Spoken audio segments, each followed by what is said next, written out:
Hello guys, চলে এলাম আবার আরেকটি নতুন ব্লগ নিয়ে। তো মেলায় তো রাসমেলা আবার চলে আসলো। রাসমেলা এবার আমরা চলে গেছিলাম রাসমেলায়, শান্তিনগর রাসমেলাতে ঘুরতে। ওই যে সামনে একটা জুতার দোকান দেখলাম না, ওখানে সব দিচ্ছিলো 100 টাকাতে জুতা। ওখান থেকেই মেলা শুরু, জুতার দোকান থেকেই শুরুবাত। তো এখানে কৃষ্ণ ঠাকুর যে সব ইয়েরা কি বলছে যেন, স্নান করতে যায় না পুকুরে, তখন কৃষ্ণ ঠাকুর যে ওদের ড্রেস চুরি করে নুকা রেখে দেয়, তো ওই সিনটা এখানে লাগিয়েছে। তো দেখো অনেক দোকান বসেছে, খুব সুন্দর হয়েছে মেলাটা। এবার অনেক নতুন নতুন দোকান আসছে 2-4 বছরের আগের থেকে, মানে অনেক ভালো হচ্ছে মেলাটা।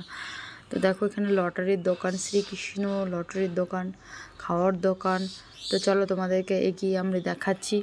তারপরে মেলাটা এখানে কি নিয়ম আছে, মেলার চারিদিকে অনেক ধরনের ঠাকুর মানে জায়গায় রাইখে দেয়।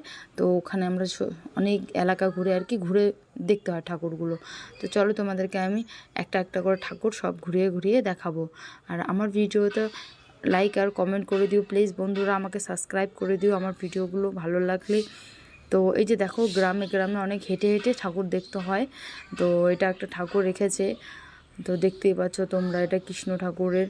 তো সব মানে আর কি কৃষ্ণ ঠাকুরেরই রূপ অনেকগুলো, মানে কোন কোন রূপে উনি যে কি এটা তারকা রাক্ষসী না পুতনা বধ করেছে, অনেক রূপ আছে। তো এখানে এই রাসমেলাতেই সব রূপ ওনার ধরে ওঠে। তো এই যে এখানে দেখছো তোমরা, এগুলো সব ডুপ্লিকেট। এই সাইডেরগুলো অরিজিনাল, বাট এই যে লাল কাপড় পরছে মনের ঋষিগুলো, এগুলো সব ডুপ্লিকেট। তো এখানে যজ্ঞ করছে, এরকম একটা সিন করেছে।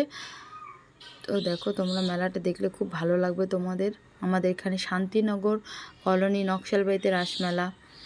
দেখো আজকের দিন রাসমেলা শুরু হওয়ার 2-4 দিন পরেই আমরা চলে এসেছি রাসমেলা ঘুরতে। দেখো তোমাদেরকে অনেক ভালো লাগবে দেখে।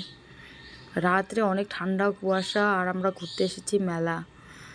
তো দেখো এই যে রাক্ষসী, এটা হচ্ছে তারকা বধ, মানে তারকা রাক্ষসী যাকে আর কি বলে। তো তারকা বধ। তো এরপরেও অনেক ঠাকুর আছে। এটা হচ্ছে তোমার অনেক বড় একটা গ্রাম। তো গ্রামের ভিতরে সব ঠাকুরগুলোকে এরকম করে বসিয়ে রেখে যায়, তো আমাদেরকে হেঁটেই ঘুরতে হয়। তো এখানে হয়েছে যে বেহুল আর লক্ষিন্দার হয়ে মারা গেছে, আর বেহুলা এরকম করে ভেলায় নদীতে যাচ্ছিল আর কি, নদীতে মরা স্বামীর দেহকে নিয়ে। তো ওটাই সিন রেখেছে এখানে।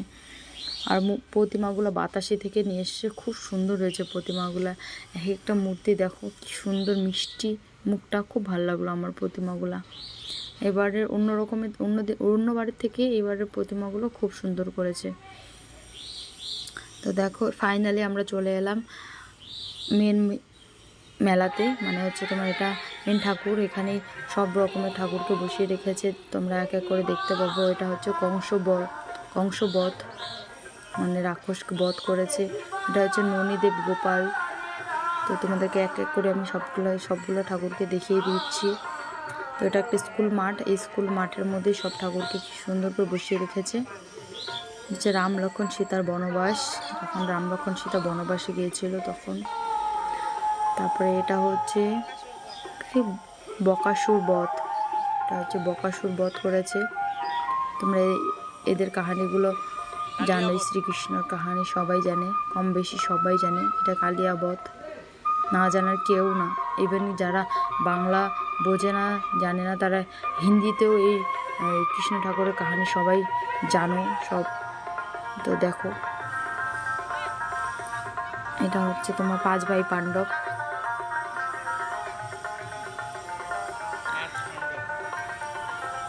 দেখো 5 ভাই পাণ্ডব।